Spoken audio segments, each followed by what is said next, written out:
Well, it was in September, so he'd been in school, about a month and a half, and no issues whatsoever. He was doing great, straight A's, no problems whatsoever. And then Monday morning, I get a phone call. It was a little after 9 a.m., just words I never thought I would ever hear from the school, which was, "Your son's been assaulted."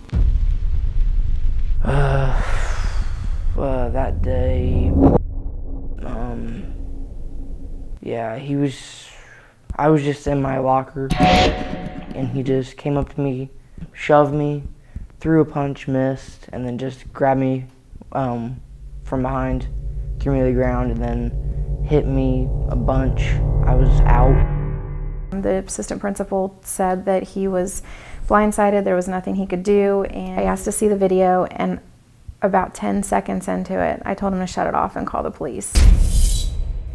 I felt that day that happened to him, I felt as I failed as a father.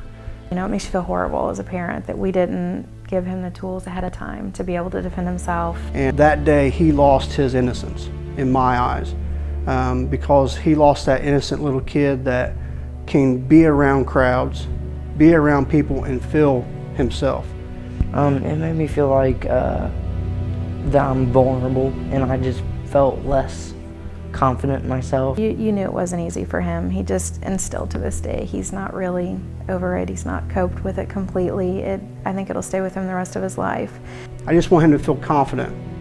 Just have that self-confidence when he stands there. He's sure about himself and his environment, and he can do whatever he wants. So the first time I saw the video of Austin's incident at school was because a student sent it to me. One of our Gracie University students had seen the video, of course was affected by it, knew that we could help in that type of situation, knew that we were passionate about the bullying epidemic sweeping the nation, sent me the video, I checked it out, and it affected me. As gut-wrenching as it was, the fact that he just got beat up and he was still alive gave me hope and inspired me to do something about it. And that's when we reached out. Fortunately enough, several months after I posted the video, I get a phone call. "Hi Henry, this is Nicole McDaniel, Austin's mom," and I'm like, yes. So I spoke to the mom. I told her that we were interested in bringing Austin out and sponsoring Austin to come to California to get a week of intensive training with my brothers and I. Very confident that in 1 week we could change his life. When Austin and his family arrived at the Gracie Academy on day one, that there was something in this kid that had been taken away from him. I guess in the simplest form, Austin did not own himself. You can tell that he's missing something. Everybody's missing something until they find jiu-jitsu. And at that moment, I knew we had our work cut out for us. We had to help him discover himself again.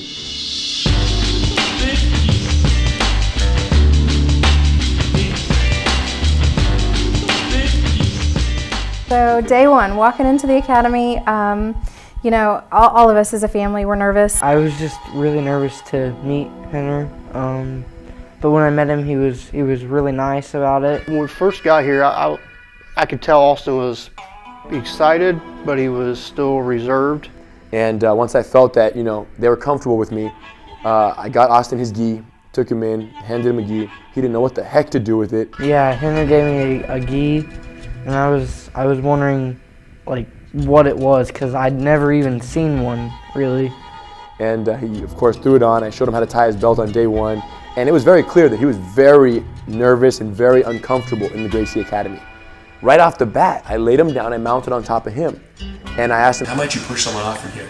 Any thoughts?" He told me find a way off, and I was pushing him, and I didn't know why he wouldn't get off. I could tell there was this awkward discomfort with the fact that he remembered, it felt like. And it was very clear that he really, like most people, had no idea what to do if a situation like what happened to him were to happen again. And I kind of did that on purpose, because I kind of wanted to bring the realness back, because I felt like a problem well understood is a problem half solved. And by going back to the moment and really, to a certain degree, reliving it, it allowed us to, I guess, bring back the realness of what he had to go through, and then create an equal degree of urgency for what task we have lying ahead and what we have to overcome. When Henry got off me and I mounted on him and he just pushed me off, I was like, what? How do you do that? It just shows like jiu-jitsu, you don't have to use much energy as the other person. So like if you know how to do it, you can just hold them there while they keep squirming around trying to get you off. Day one was only Austin and I training, the parents watching. I did that on purpose. I wanted them to see, you know, the beginning, so that they knew where we were starting, and they could then have the comparison to where we ended up. Day one just blew my mind, you know, just the things that Austin learned in day one. And if that's all he would have received was day one training, that in itself would have been very beneficial to him. On Tuesday class, since I had already gone Monday, I wasn't really nervous at all. After Monday, it was like Tuesday I was excited to come back because I was going to learn more stuff. It was going to help me more. Day two come in, already bros now. I know the connection is there. There's no more awkwardness. He knows what to expect. And we get right to work.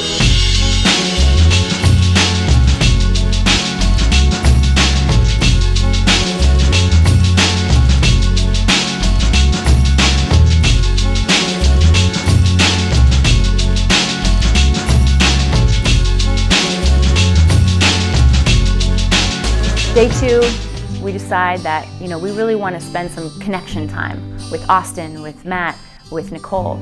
So we went to the beach. I don't know how often he's been to the beach. I don't think he's been to the beach for sure on this West Coast. Crawled up and down the rocks, they were finding crabs. Eve, Henry's fiance, was freaking out because he was holding it next to her. Did some grappling on the sand, did some standing up, some pummeling, some clinching drills.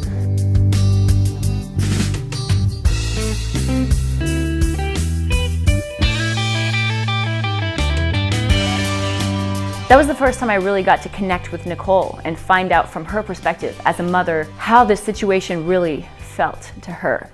It was clear to me that this had never been solved. This happened, you know, 6-8 months ago, and she still didn't feel at peace with it. Anytime we meet somebody new, we introduce them to jiu-jitsu, and we introduce them to our way of life, our way of eating.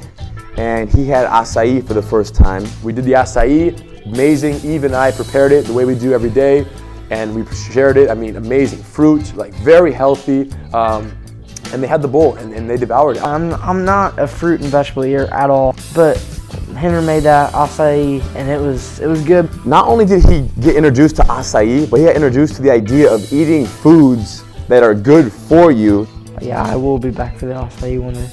On day 3 is when I decided to begin introducing the psychological training, the talking, the standing up for yourself, the posture, the no fidgeting. You want to say that? Go ahead and say it.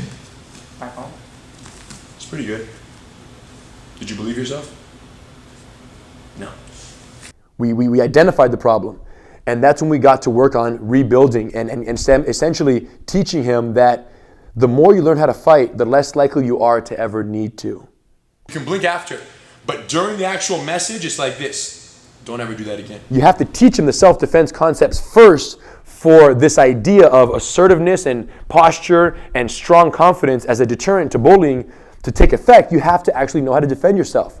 He's picking up all these different techniques and tools, and it was absolutely amazing. It was good to see a smile on his face. And it just, as a mom, it just really touched my heart just to see him in a good spot after so many months of, you know, just kind of holding his head down and just, you know, he just wasn't feeling it inside of himself. You could just see him, you could see him as the day went on. He was just more fire in him. He was more confident by himself. He was getting a lot more sure of himself.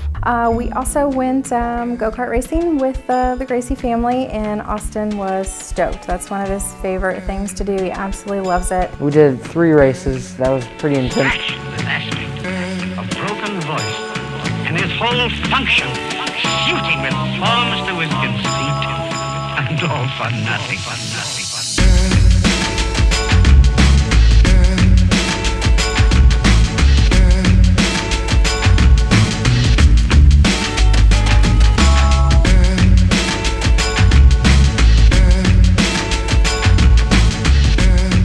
in all, it was an incredible time. He had a blast, we had a blast.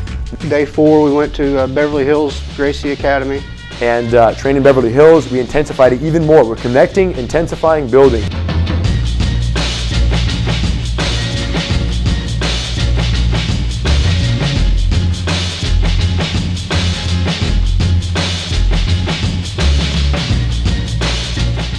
Thursday, we take the family to Runyon Canyon, and they had a great time. It just kind of tested them physically a little bit. Again, more one-on-one time, more discussion time, and just pushing Austin in a different way.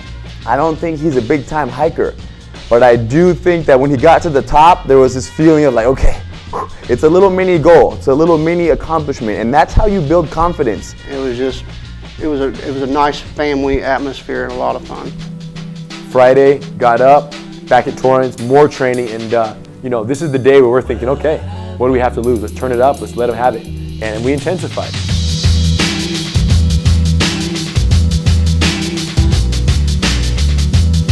Yeah, this is when it got really intense with Henner and Hedon. I was going head on head with each one of them so that they would make sure that I had learned all the moves and I could put them together. I just was blown away by how much Austin learned in 1 week. I couldn't believe that he was able to not only address, from the very beginning of the situation all the way to how to handle it at the end. Wow, after an entire week, the things that Austin has learned, amazing. It absolutely blows my mind. It's remarkable. This week has been the best thing for him in the world. My grandfather always told me, he said, Hedon, you have no idea what your potential is. And I'm going to tell Austin the same thing. Austin, you have no idea what your potential is. Well, more important than the belt is congratulations on your first stripe. To see Henner and his brother hand Austin a belt and his first stripe after this week of training, it was emotional for me. I'm a proud dad. I always have been, no matter what he's ever done. But that took me back. That was pretty special for them to do. I didn't expect the stripe. That felt good to get the stripe because it felt like I'd progressed. And we felt it important to recognize that besides the fact that he deserved it, we think it was a good step in letting him know that he's making progress. It's very real. Whether he sees it or not, whether he believes it fully or not, we believe it, we see it, and we want him to take it home and continue the fire. He had 2 boxes. They gave them to me. One was the framed photo of me and the UFC fighters. And then the other one was Eve, Henner's fiance. She signed it, wrote a message, which I thank her for that. Thank you. They said they had one more gift, so I was like, wow, what could be better than, all this, So we decided it would be appropriate to give them the official Gracie Garage grappling mats. So we hooked them up, and they're set. They have everything they need to keep the ball rolling. We can put down at our house. We can train regularly. Even if Austin never trains again for the rest of his life, he's going to be okay. He now understands certain things, both about fighting and about interaction. But the reality is, we only taught him all those techniques so he would never have to use them. Yeah, he's definitely a different kid. I've noticed the last few days, I can walk around him. I can walk behind him. He's not scared of what's coming at him broadside because I think in his mind, he's like, bring it. I sit here today after a week worth of him training and he's smiling and he's energetic and he's, laughing and having a good time. I couldn't believe that was the same kid that walked in on Monday to the academy. The same kid that walked in and was, really shy and really kind of unsure about how to handle these situations. By the end of the week, it was like fire. A fire inside him had been lit, and he's just ready. He's ready for anything. When he got here, he was the only child. Now he has 2 big brothers. He's gonna be okay. It's great to have that feeling of, okay, my kid's back. He's back.